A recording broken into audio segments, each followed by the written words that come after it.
I have 3 fingers missing on my dominant hand. It's fine. I can type and everything and even manage to tie my shoelaces most days, and on the days I can't, that's the dyspraxia. However, I won't deny that it looks a bit odd to most people. I only have my 4th and 5th fingers, so my hand looks a bit like a child's drawing of a rabbit, and not a good one. I'm used to people asking about it, usually after staring for a good minute or 2, but I still find it annoying. I really don't get why you'd think it would be an okay thing to ask someone about, but hey, I wasn't raised in a barn. Usually I nip the questioning in the bud by just explaining the truth from the get-go, and assuming that enough people will gossip about it that the message will spread by the end of the day. It always does. Anyway, I started a new job about a month ago, and I honestly could not face going through that same cycle again. I felt like the time had come to not play into it anymore and to make something out of it, and I decided to make myself laugh. When the first new coworker asked about it, I completely lied and told her that I chewed them off as a baby. I then decided to tell the next person who asked that I cut them off with a plastic knife at a picnic. And the next person that I was born with 6 fingers and they removed too many, and so on. All genuinely ridiculous reasons, but I'm a good actor and they actually believed my stupid lies. I didn't expect them to, a plastic knife, through bone, but there you go. Maybe they just thought there's no way I'd lie about how I lost my fingers. Within about 3 days, I learned that my coworkers had been arguing about the actual reason, and it seems like a lot of them now actively dislike me for lying to them. I'm probably going to have to make some cupcakes over the weekend with my super cool 3D printed adaptive whisk to get back into their good books. Anyway, I told this story to my brother today, and he told me that I was an asshole because I caused tension within the office on my first day and made people feel stupid for being gullible and believing my lies. My argument is that I'm not the asshole because they were asking a rude, albeit common, question, and because I didn't do it with the intention of deceiving them. I was just honestly fed up of the question and didn't think they'd think I actually severed 3 fingers with dental floss when I was 3. I'll accept my judgment, though. Not cool to ask people why they lost limbs or digits just because you want to sate your morbid curiosity. A few reminders for people: I'm not a male. Don't know why everyone assumed that. Don't ask people about something that could be traumatic, especially when you don't actually know them. I am a 26 years old female. Me and my fiancé, he's 28, been engaged for 4 months. We're planning on having our wedding on October 18th. My future mother-in-law kept annoying me and sending me suggestions for choosing the right wedding dress, and said that she knew better and tried to get me to approve of wedding dresses that she chose. And when she couldn't enforce her decision, she demanded that I take her with me to buy my wedding dress so she could have an opinion. Before I went shopping, I called her to ask if she wanted to come, but started making excuses about how busy she was with my sister-in-law. I went shopping with my mom and I was able to find a really nice dress, although it cost me a little over what I saved up for. But it was worth it. I made some changes to it and it was perfect. It arrived to my apartment at the end of the week. I made sure it was stored in a safe place so it doesn't get ruined. Yesterday, I got back from my mom's house and found that my fiancé wasn't home, neither was the dress. I called him immediately, knowing that he must have taken it to show it to his mom, since she continuously asked to see it and refused to have me send her pictures of it on Facebook. I was so mad when it was confirmed that my fiancé took it to show it to his mom.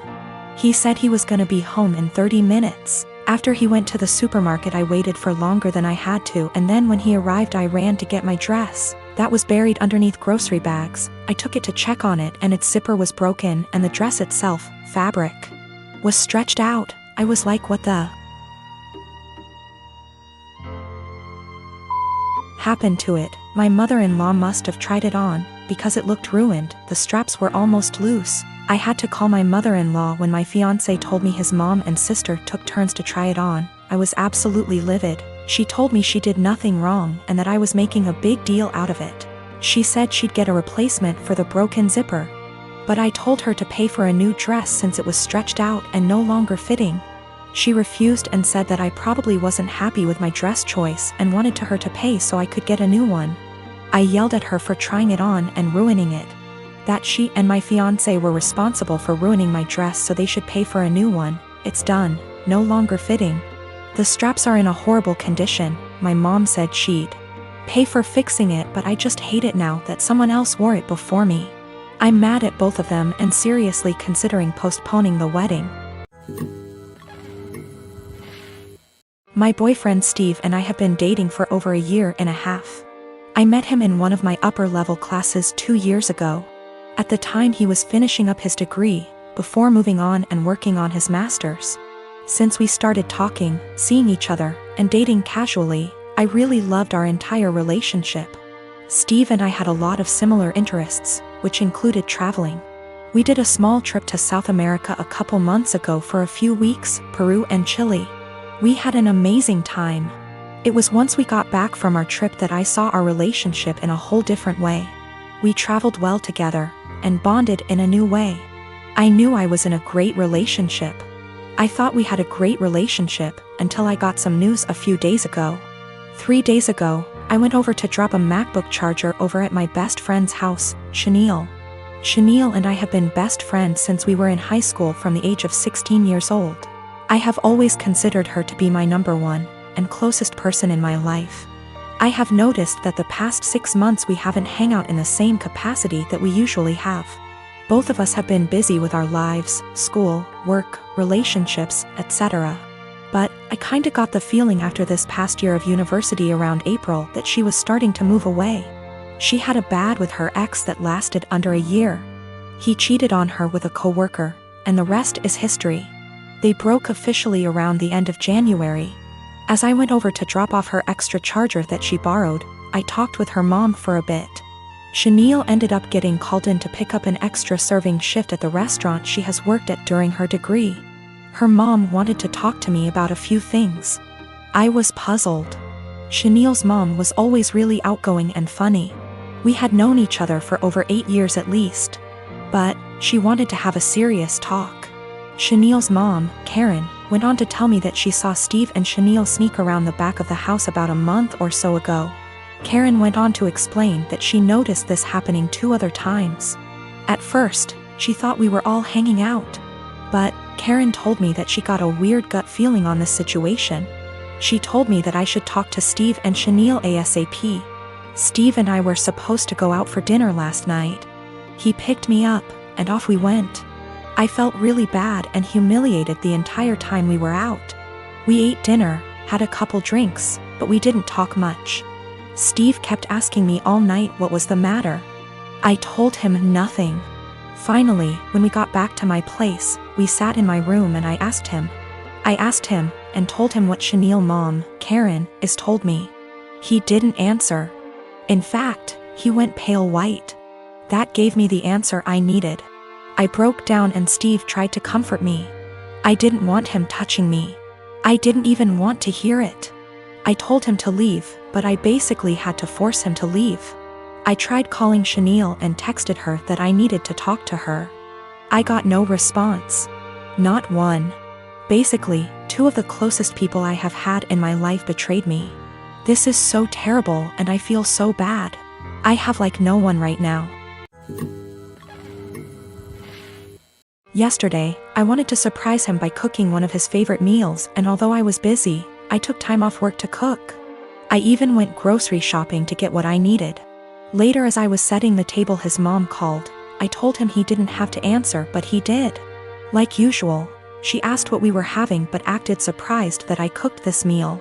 She then went on to tell him she cooked meal and told him to come over. He said okay, which shocked me. I said, seriously? As he started dressing up getting ready to leave. He told me no offense, but this meal, that his mom cooked, was even more of a favorite than the one I cooked.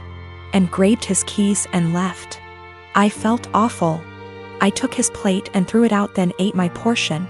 As I was about to put the plate in the dishwasher, he got home looking angry, saying his mom lied about cooking that favorite meal, and used it as an excuse to force him to eat dinner with her. I was shocked, but he sat down telling me to go ahead and reheat dinner. I told him no dinner after he abandoned it. I threw it out. He said what? And I told him he disrespected my time and effort and chose to go eat with his mom instead. He began yelling at me, asking if I really did that, then called me petty and horrible, then went upstairs saying what I did was 100 times worse than what his mom did. I definitely feel like I let my anger and frustration get the best of me, but it really felt unbearable having to live like this for so long. By the way, I'm 26 and he's 28. To make one thing clear, and that's the fact that my husband only does this when it comes to food. He lived with his mom, attended community college, and loved and still loves her food and is used to it. She gave me recipes to make and I try to do that, but he keeps switching homes just to eat what he feels like. I will be sitting down with my husband soon. After he breaks the silence, I'm just giving him the space he said he wanted. I will also be pushing for couples counseling, although he's always been against it, but we'll see how things go. I'm not gonna lie, I still feel upset and like my efforts aren't being appreciated. His mom is definitely onto something with her little upsetting stunts. I realize how important boundaries are, but also realize how enforcing can be difficult.